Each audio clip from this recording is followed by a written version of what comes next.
Hey guys, Kyle from YWT here, back with another YWT Flyers post-game recap. We got another win to talk about. Flyers just got done defeating the New York Islanders 4-3 in overtime. Very exciting game.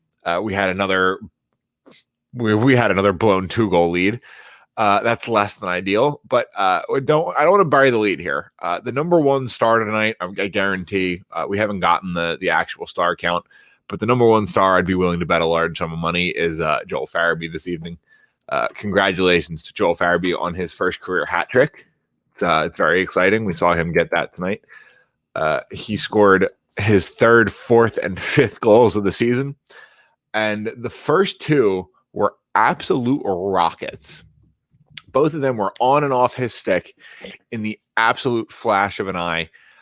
Joel Farabee was your best Flyer tonight. Pretty unanimously, I would say. He looked really, really good. The team as a whole, kind of diving into the game a little bit further here, the team as a whole looked better than they've looked so far, but they're still having issues with the effort going the full 60 minutes. And you got a good first period again. It took you a little bit to get your feet under you, but once the Flyers kind of figured it out, the first period was generally pretty smooth sailing.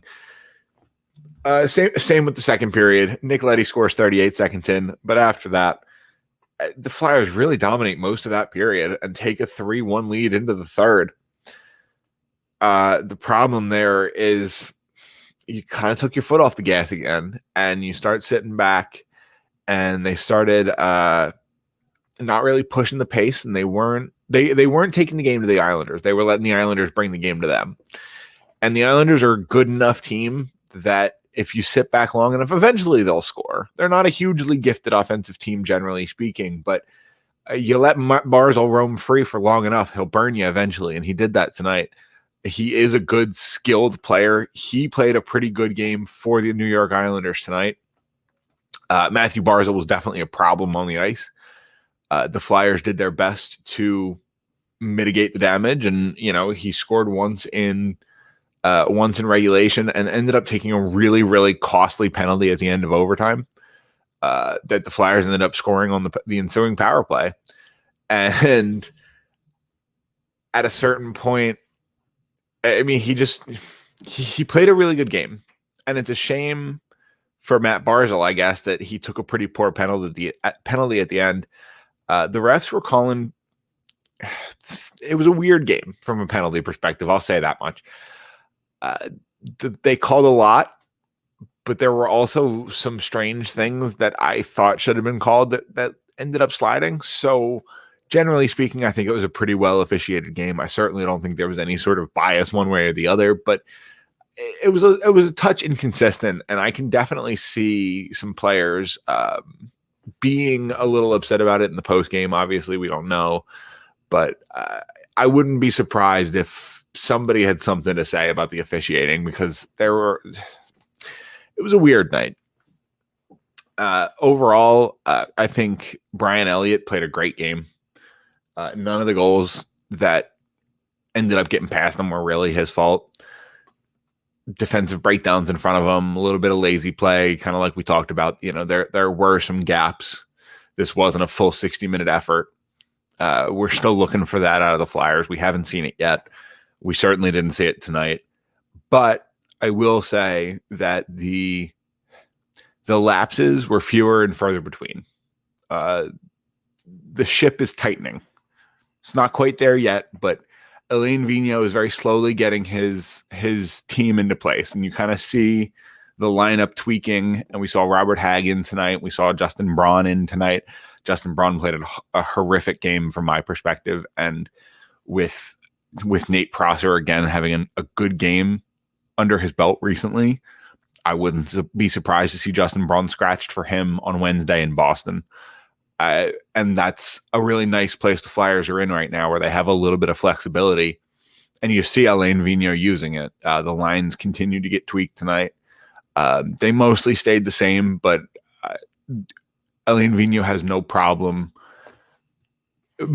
micromanaging a little bit when he sees an opportunity, and we saw some of that tonight. But we did see it kind of in your defensive personnel. Hag coming in, and you see these changes in the back six, and I think you'll continue to see that throughout the shortened season because you can mix guys rest and you can keep your lineup fresh. And in the meantime, you're finding your optimal lineup for when the playoffs roll around. And the Flyers have a little bit of depth, and you definitely see Alain Vigneault exploring that depth here as we approach the 25% mark through the season. Because we're sitting here January 31st. We're a month, 2-3 weeks into the season at this point. Most teams have, half a dozen games or so under their belt, and we're not exactly looking towards the playoffs yet, but we're starting to get to the point where we start looking at the standings a little bit. And as we sit here right now, I'm going to look up. I believe the Flyers are currently holding a playoff spot. Yeah, they're currently tied with Washington for the division lead, although Washington does have a game in hand. We talked about it on the show. Ben and I talked about it on the show, which has gone up right now, by the way, and will be on the YouTube channel right here at YWT Podcast. Ben and I talked about the fact that for some reason, the Flyers don't deserve to have the record they do, but they're sitting here with more points than they probably should. And we kind of have to be grateful for that, right? They don't ask how, they ask how many. And the Flyers have managed to get points in most of their games up till now. And oftentimes they didn't deserve to. But again, tonight you did give another point to the Islanders. You were up 3-1 after 2. You probably shouldn't be blowing that lead in the third period, even if it is your backup goalie. Again, there's not a ton Brian Elliott could have done in the third period, so it's not really his fault. But you would like to see that lead hold up, and you'd like to see the defensive play hold up in front of him, so Brian Elliott doesn't have those goals on his record, because he really shouldn't. Quick hits from kind of around the game. We did see this game pick up in physicality as it moved along. That Matt Barzal high sticking minor deep in overtime against Scott Lawton was, looked like it hurt. But other than that, there were a lot of big hits throughout the game. Nolan Patrick took a pretty big hit that looked pretty ugly at first glance. On the replay, it kind of looked like he was going down and turning and caught an edge, and it looked nastier than it was, but he got finished through the boards, and it looked pretty nasty, and his head bounced off the dasher. He laid on the ground for a minute. He looked like he was in pain. Thankfully, he got up, he skated off the ice. He might have missed a shift. He didn't miss a ton of time. He was back out there relatively quickly and looked just fine. So Nolan Patrick has taken his first serious head hit in a game, and it seems, knock on wood, seems like everything's relatively okay. He was not called out by concussion protocol. He didn't miss a significant amount of time. So it seems a good news, and obviously we'll await. I'm sure someone will ask Alain Vigneault at the post-game press conference about it, and we'll get an update from him then. But in the meantime, I think that'll just about do it.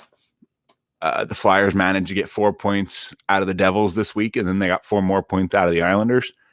If they keep winning these little 2-game series, we'll find ourselves in the playoffs before too long. Flyers seem like they're doing pretty well, and really you can't ask for much more. So we'll see if they can keep it going on Wednesday against the Boston Bruins. In the meantime, if that's too long between videos, make sure to check out the podcast. It came out after the first period. Ben and I recorded it after last night's game, and it was a lot of fun. Kevin will be back next week, and we'll have a ton to catch up on. I will be back on Wednesday, and in the meantime, you can follow us on Twitter at YWT Podcast. Make sure to follow the show everywhere. You know the drill by now. Kevin is at Kevin_Durso. And until then, I believe he will be back Wednesday with a pregame. But again, I don't know. We've both had a lot going on. In the meantime, go Flyers. We got another one. And Boston on Wednesday. Man, that's going to be fun.